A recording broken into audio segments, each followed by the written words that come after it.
very restless night last night. I was looking on Facebook, and I do have the county that I'm from on Facebook, so I get alerts from them or whatever. And they said that Saturday evening, a truck, suspicious truck I guess, was spotted. So it was either pulled over or someone reported it, and like 20 to 40 illegal immigrants jumped out of it. I noticed Sunday that there was a lot of helicopters around, flying around. Now, the area that I'm at, there's only two reasons to see a helicopter. One, it's air life, because someone had a bad accident and they have to be airlifted out of our rural area. Or two, they're looking for somebody that escaped, a criminal or somebody like that.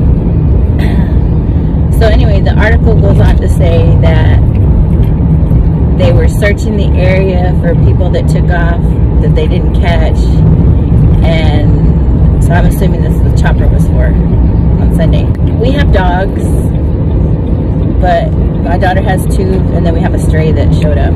They look kind of like pit bulls, boxers, mix, whatever. And when they bark, they have an ugly bark. I mean, I would go the other direction if I heard them barking at me like that. So all Saturday night, they were barking like crazy, you know. And I just figure, you know, and my cousin next door has dogs too, and my uncle behind me has dogs. So I figure, well, if these people are trying to hide and be low-key about it, they're not going to go where there's a lot of commotion to bring attention to them, right? But still, I was very unsettled after that. I have installed a Ring camera on the front door, so it'll go off if somebody comes up to the front door or in the vicinity of our porch. I just, you know, was tired. I was like 11 o'clock, 1:30 in the morning. I heard dogs barking ugly, and then it could also be, we have everything. I trim my trees and the grass, and one of my trees along my fence line in the front just fell over during all that rain we had, just uprooted and, you know, just died. So now there's a little more clear space between myself and the neighbor across the street. So now you can see into her yard. She's got a wood fence, so you can only see like through the driveway, but you can see them walking around in there. So anyway, my dogs will bark at the neighbors if they have company, or they'll bark at other dogs. And then now the stray that has come by, they bark at him because he walks around, and so it could be they're just barking at each other, or they hear something, because I guess the way our house is and the space between us and the neighbor, it's very echoey. If I were to carry on a conversation with you right like this, it would be echoey and my neighbor could hear me. Everything, like, clear what I'm saying. So I figured, well, maybe they're just hearing echoes of whatever. But anyway, so I woke up off and on hearing things and thinking the worst, you know. And it's just, I woke up late. I usually leave at 7 o'clock. I left here about 10 minutes ago, like 10 after. So I get to work, I'm usually the first one there. I'm there before my supervisor or my other team members. And there's a group that sits beside us that they're always there like at 7:45. So they're there when I walk in. But not today. I'm going to be the late person. And I don't, what I do, you know, I get there because I clock in and out. If I'm like 15 minutes late, then I'll stay 15 minutes or whatever. Make up my time. So I'm not worried about that.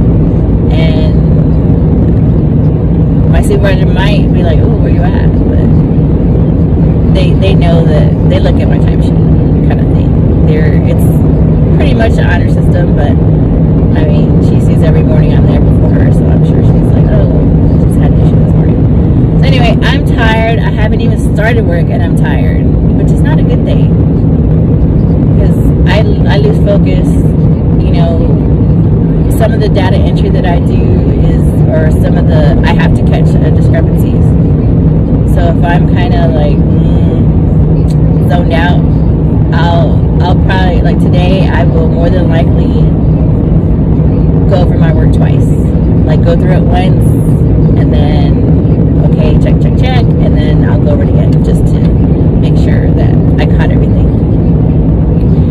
I mean, we're talking things like decimal or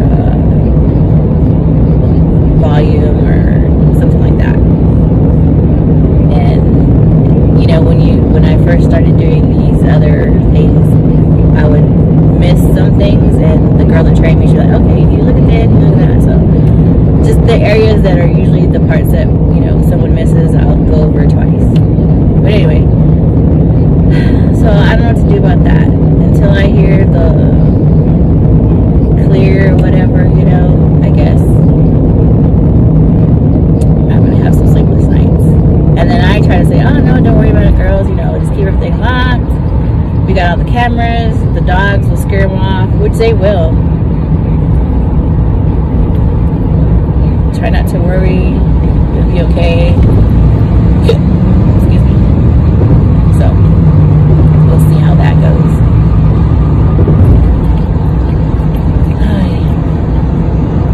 But I'm gonna have some restless nights here. And then, just trying to be very aware of going outside in the mornings early to go feed the dogs and stuff like that. Just to check around the house first before you go out, and if anybody approaches, just go back inside and stuff like that. But my uncle, he's retired, so he keeps a pretty good eye out on the place and things going around. He's pretty aware. And my daughter and daughter-in-law, future daughter-in-law, we have different work hours, so there's somebody there different hours of the day and the evening. I think with all the activity, you know, somebody would stay away.